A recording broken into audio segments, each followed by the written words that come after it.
पेरिंग्स के बाद digestive system का अगला मरहला इसोफिगस पर शुरू होता है। ये एक मास्कुलर ट्यूब है जो फूड को माउथ से स्टमक तक पहुंचाने का जिम्मेदार होता है। आज की इस लेक्चर में हम इसोफिगस को डिटेल से एक्सप्लेन करेंगे, तो आइए स्टार्ट करते हैं।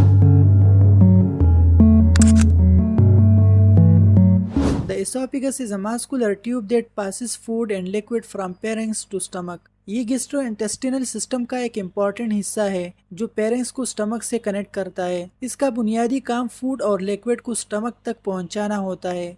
लोकेशन ऑफ एसोफिगस, ये पेरेंक्स की नीचे से शुरू होकर स्टमक पर खत्म होता है। ये निक से थोरैक्स के अंदर जाता हुआ डायफ्राम की ओपनिंग से गुजरता है और फिर एब्डोमिनल कैविटी में स्टमक से मिलता है। इसकी एवरेज लेंथ तकरीबन 25 सेंटीमीटर होती है। पोजीशन के हवाले से एसोफिगस ट्रिकिया के पीछे और वर्टिब्रल कॉलम के सामने प्रेजेंट होता है।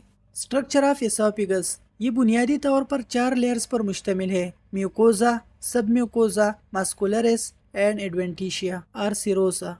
म्यूकोजा एसोफिगस की सबसे अंदर वाली लेयर होती है जो डायरेक्टली फूड बोलस की कांटेक्ट में आती है। इस लेयर का मेन फंक्शन प्रोटेक्शन और सरफेस को मॉइस्ट रखना होता है। म्यूकोजा में 3 और सब लेयर्स होते हैं: epithelium, lamina propria and muscularis mucosa.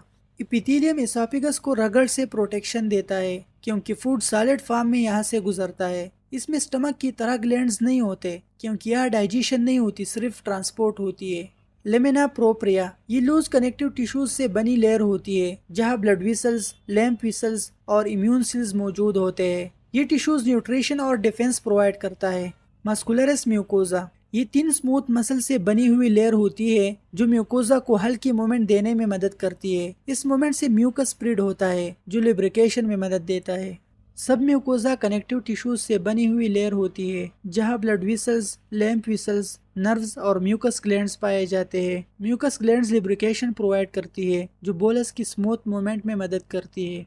Muscularis externa, ये लेयर एसोफिगस की ट्रांसपोर्ट फंक्शन के लिए जिम्मेदार होती है। इसमें 2 मसल लेयर्स होते हैं: inner circular layer and outer longitudinal layer. Inner circular layer food bolus के पीछे कॉन्ट्रैक्ट होती है और इस कॉन्ट्रैक्शन से बोलस नीचे की तरफ पुश होता है। आउटर लॉन्गिट्यूडिनल लेयर बोलस के आगे वाले हिस्से को खोलती है जिससे रास्ता ओपन हो जाता है और बोलस आसानी से मूव करता है।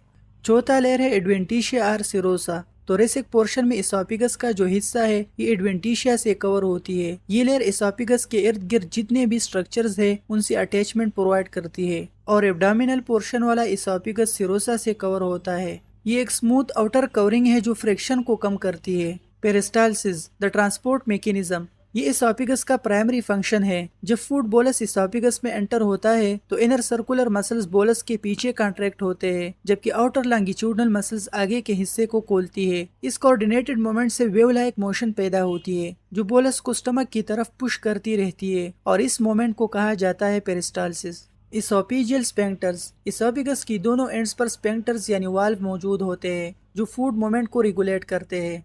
अपर इसोफिजियल स्फिंक्टर, ये पेरिंक्स और इसोफिगस के दरमियान में मौजूद है। ये नॉर्मल हालत में बंद रहता है ताकि एयर इसोफिगस में दाखिल ना हो। स्वाल्विंग के वक्त ये रिलैक्स हो जाता है और बोलस को अंदर आने देता है। Lower oesophageal sphincter, it is also called cardiac sphincter, ये इसोफिगस और स्टमक के दरमियान में मौजूद है। ये स्टमक एसिड और कंटेंट्स को वापस इसोफिगस में आने से रोकता है। इसोफिगस का मोटर और सेंसरी कंट्रोल ज्यादातर वेगस नर्व यानी क्रेनियल नर्व नंबर 10 के जरिए होता है और इसको ब्लड सप्लाई मुख्तलिफ रीजन से आती है जिनमें शामिल है inferior thyroid artery and left gastric artery. Clinical importance, oesophagus से मुताल्लिक कुछ इंपॉर्टेंट क्लिनिकल कंडीशन ये है: गैस्ट्रोइसोफेजियल रिफ्लेक्स डिसऑर्डर, शॉर्टली कहा जाए तो गर्ड। लोअर इसोफिजियल स्फिंक्टर की वीकनेस की वजह से स्टमक कंटेंट वापस इसोफिगस में आती है और इस कंडीशन को कहते हैं गर्ड। एकलेजिया, इस कंडीशन में लोअर इसोफिजियल स्फिंक्टर रिलैक्स नहीं होता जिससे स्वाल्विंग मुश्किल हो जाती है। डिस्पेगिया यानी स्वाल्विंग में प्रॉब्लम्स, ये इसोफिजियल ऑब्स्ट्रक्शन या मोटिलिटी प्रॉब्लम्स की तरफ इशारा करती है। सो ये थी इसोफिगस की मुकम्मल एक्सप्लेनेशन। नेक्स्ट लेक्चर में हम स्टमक को एक्सप्लेन करेंगे। सब्सक्राइब।